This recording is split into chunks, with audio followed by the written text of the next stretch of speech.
Majesty. As you know, President Carter isn't the only one who will welcome you to Washington tomorrow. An estimated 15,000 or so demonstrators are also supposed to be there, some demonstrating for you, some against you, as was the case here this afternoon.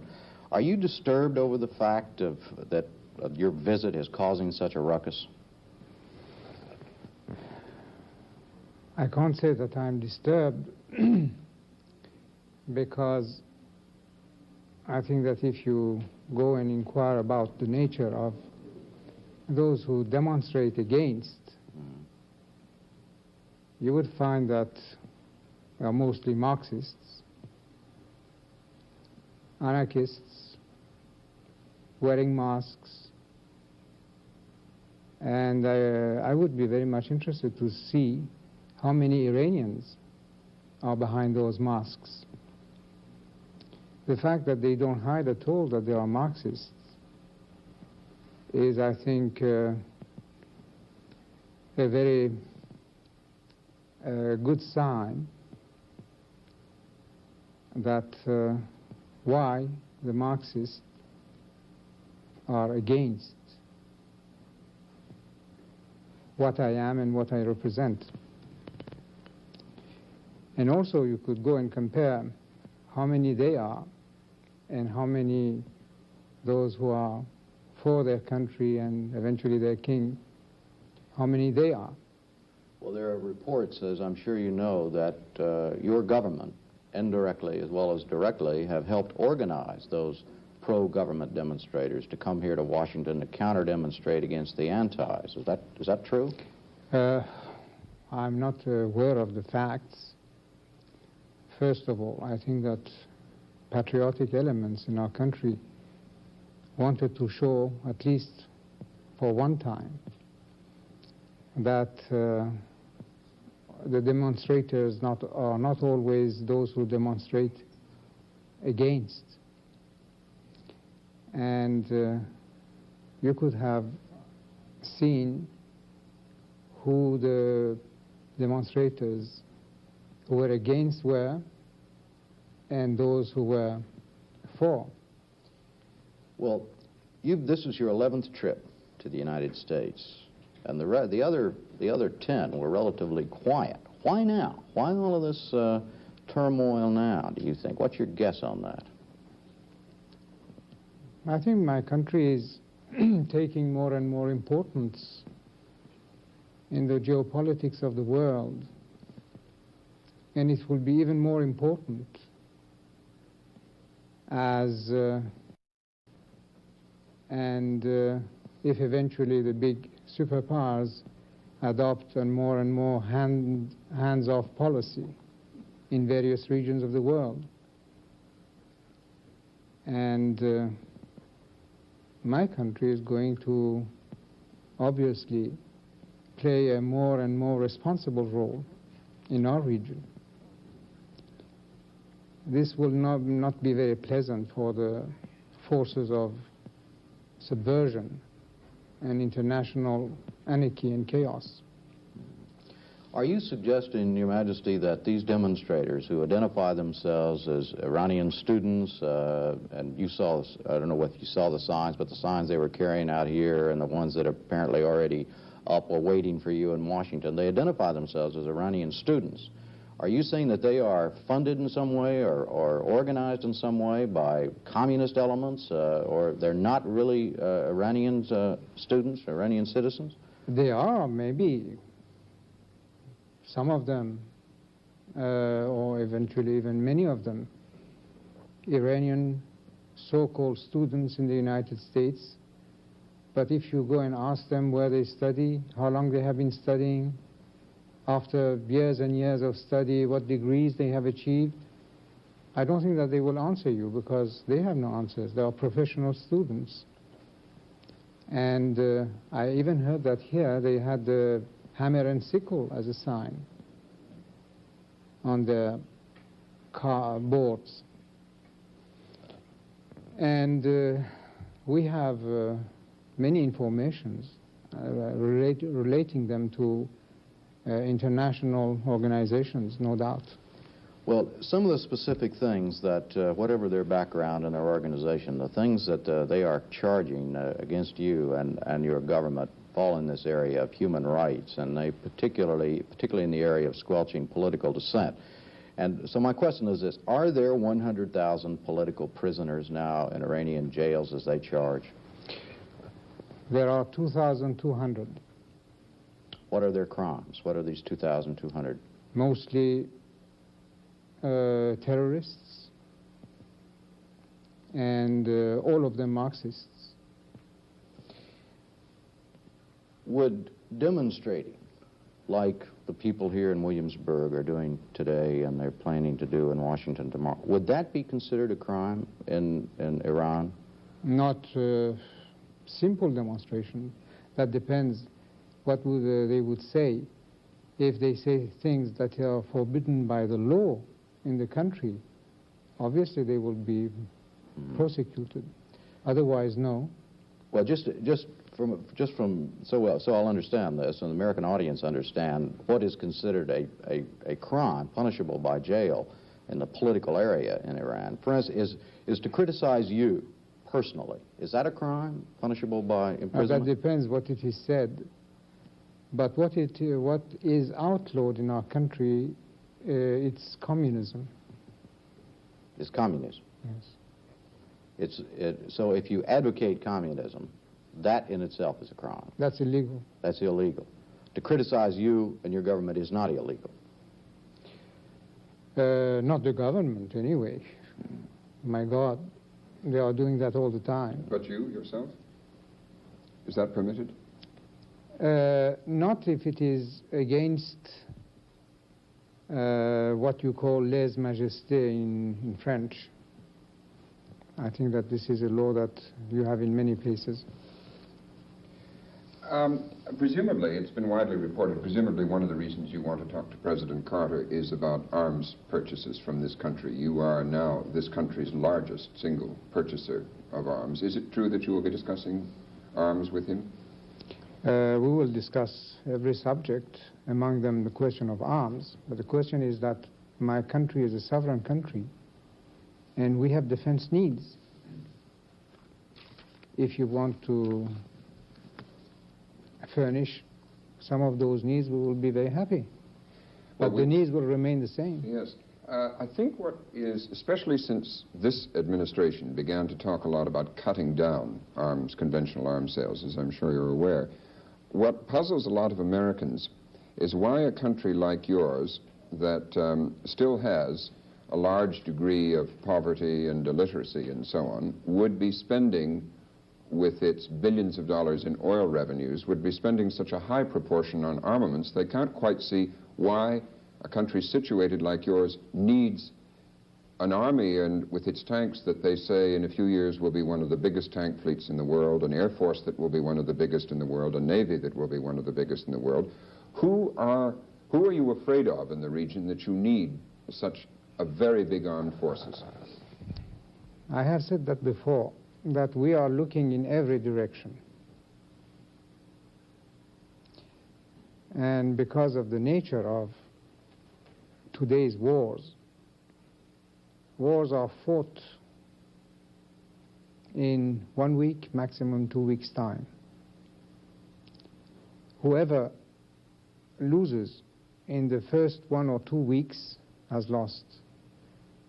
With the nature of the United Nations and its impotency, I think that there is no chance for countries to recover what they have lost in the first 2 weeks. Your Majesty, just looking at the countries that surround you, the Soviet Union, Afghanistan, Pakistan, Saudi Arabia, Iraq, Turkey, who all border on you immediately, most people, countries, either make or buy arms with a particular potential enemy in mind. Now, who would be your particular potential enemies? Who would you be arming against, potentially or hypothetically? Against all countries which could be manipulated and encouraged by eventual outside powers. And as I have again said before, we have settled all our problems with, for instance, our neighbor Iraq. But the question remains the same. Today, they have more guns, tanks, and planes that we have, in addition to some weapons, very sophisticated weapons, that we don't even have one exemplary. So Iraq would be one of the countries, although you have, say, you've settled your problems at the moment, that is one you are potentially worried about. That could be. You've also spoken of a role for your country in maintaining stability in the Persian Gulf, the route through which so much of the oil comes out to Japan, to Western Europe, and to this country. And as I understood one of your earlier remarks last year, you weren't sure that President Carter fully understood the importance of that stabilizing role for your country. Does he now understand it, in your view? I don't know that he misunderstood that problem. I have never talked of this subject with him before, and I can't say that he did not understand. But the vital role of the hydrocarbons is, I think, better known today than yesterday, than the day before yesterday. Specifically on your on the arms that you've been buying recently, are you, as you sit in Tehran looking at the changing politics in the United States, does it give you anxiety, this new move in the Congress and the administration to cut down on arms sales, just ideologically, for ideological reasons? Yes, because I wouldn't understand the reasons. If the world was disarmed, I wouldn't care less. We would feel much happier. We could spend some of the money that we are spending on arms for other purposes. But the case is that the world is arming more than ever, and conventional weapons are being poured in every part of the world. Especially the Middle East. And especially in our region. Now, if you have a SALT II agreement that I wish you can have, we must always work for these kind of understandings anyway. And then if you even decide to hold your actual positions in the Indian Ocean, or even leave the region, you and the Soviets, then we shall be faced with a completely new situation. If the forces for stability, which my country is one of them, then are left without sufficient conventional weapons, then a catastrophe that could not be remedied could eventually happen. And is it true, as reported, that you will be asking for an additional group, 140 is the reported figure, of the new General Dynamics plane, the F-16, of which you've already ordered 160, that you will be looking for more of the AWACS reconnaissance and control planes and naval patrol boats? Is that, have you a shopping list, in other words, as reported? I don't know if I could call that a shopping list. I can call it the defense needs of my country. We have more than 7,000 kilometers of borders, of frontiers, and as much aerial borders. With a simple calculation, you can see immediately how many planes you need to defend those borders. Are the figures I gave roughly accurate of what the defense needs of your country are? Well, roughly. But these are the minimum requirements that my country has according to our calculations. And if you compare what the Europeans have on both sides, the NATO countries and the Warsaw countries, you can see that how many planes they have for each kilometer of airspace. Can I ask you one other question in this area? One of the objections in the Congress here to your being sold the most sophisticated American weapons, you're very familiar with the argument, I'm sure, the AWACS reconnaissance plane, the Spruance-class destroyers, the F-16, is that they require not only servicing, but instruction and maintenance, and even operation, some of them, at present by American personnel. I believe the figure given is 24,000 American advisory personnel now there. Could Iran fight now using its most modern weapons without the American personnel being involved? The 24,000 are not military personnel. Advisory? Not even advisory. Technicians? Not even technicians. No, this is, I think, mixing the civilians working for civilian projects and the military.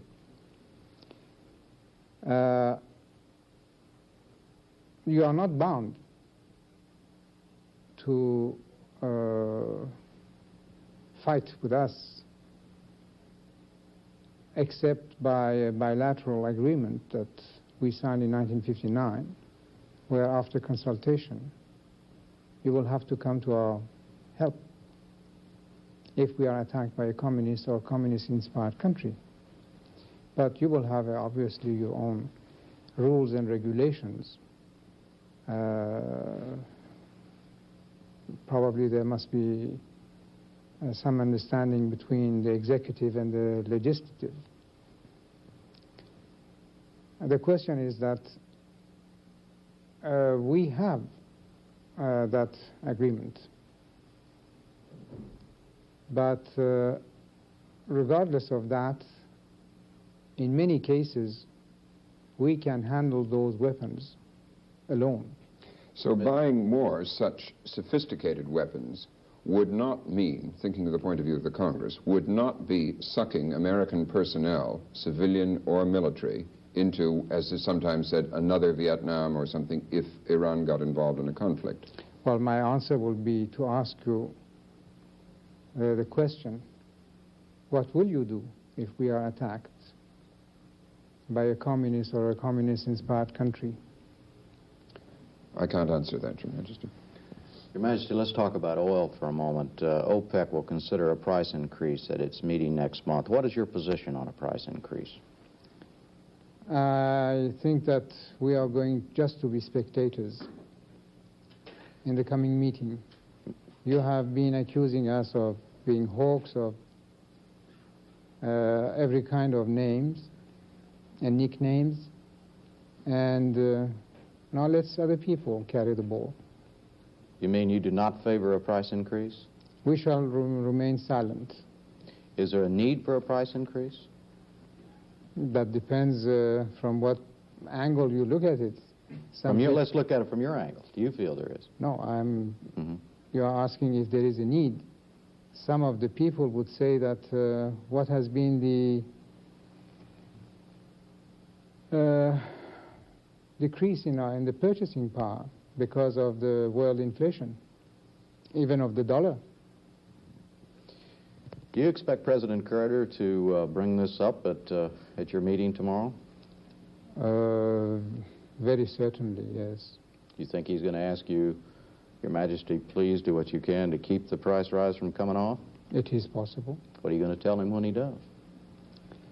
I will say that I'm not going to push for anything, but OPEC has 13 members, and we are only one.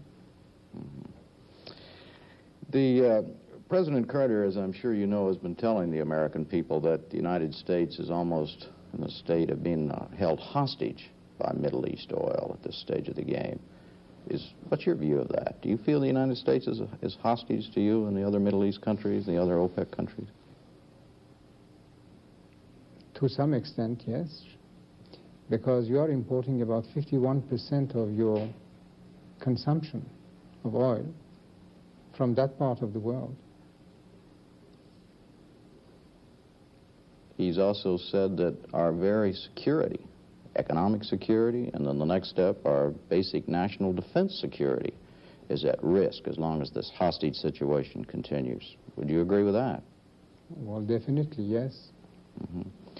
Do you and others in that part of the world consider the possibility that if the spigot should ever be turned off, or if there should be an embargo of any kind, that the United States might have to take armed intervention action to prevent this from happening?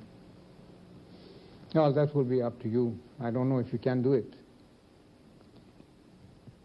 But there will be no embargo from my country anyway.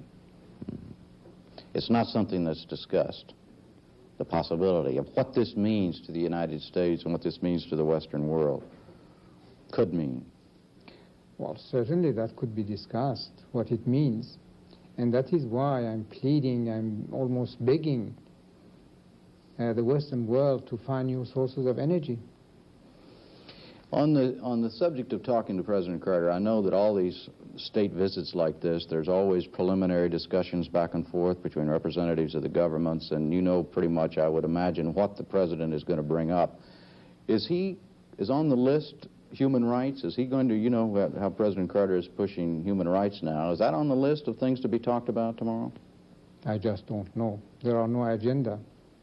But I would welcome that. Why not? Has there ever been any discussion between the Carter administration and your government about the human rights situation in Iran? No. No, and I don't see why you would have raised a question like that, because we have ready answers. That there is no problem? Not as far as I'm concerned. Mm-hmm. Robin?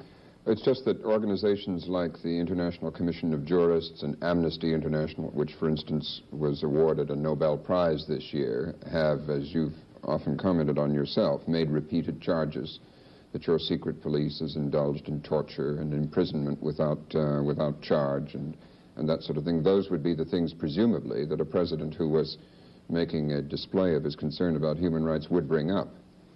Well, it's a long time since torture has not taken place in our country.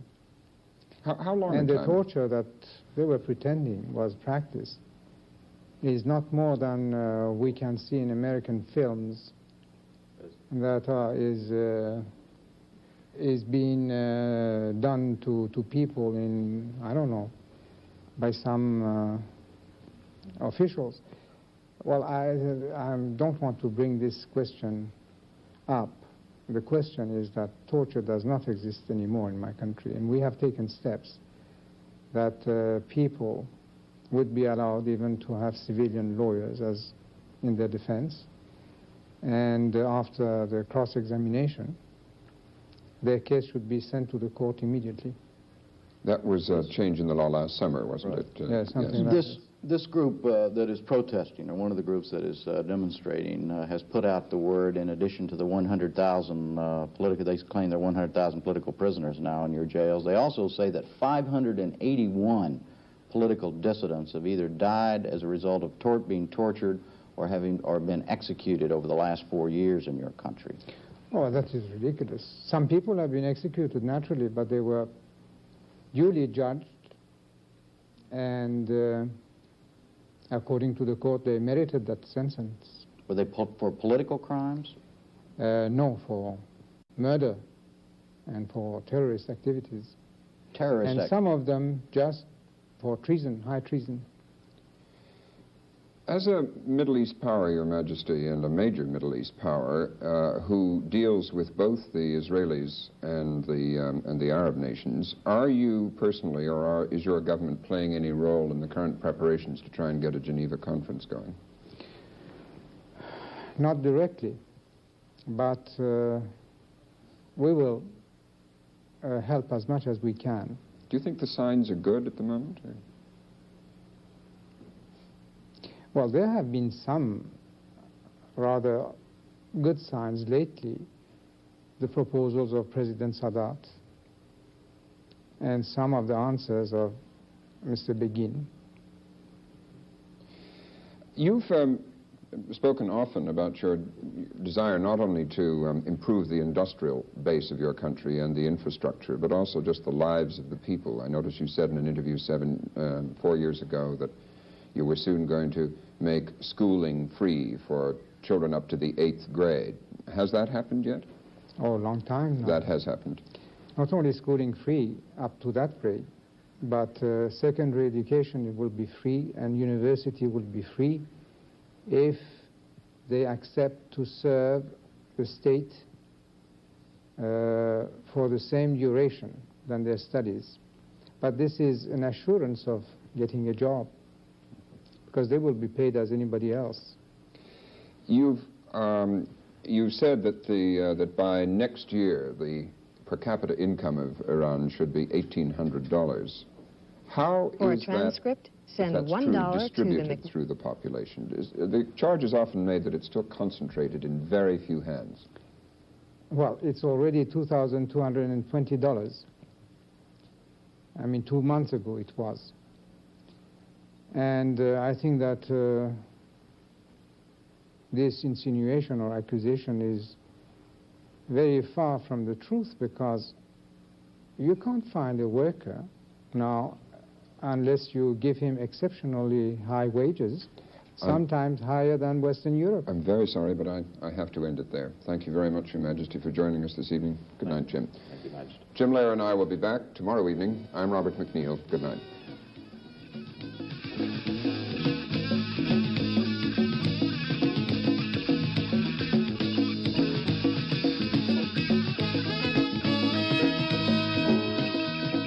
For a transcript, send $1 to the MacNeil-Lehrer Report, Box 345, New York, New York, 10019.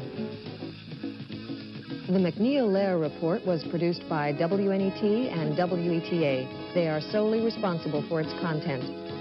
Funding for this program has been provided by this station and other public television stations, and by grants from Exxon Corporation, Allied Chemical Corporation, and the Corporation for Public Broadcasting.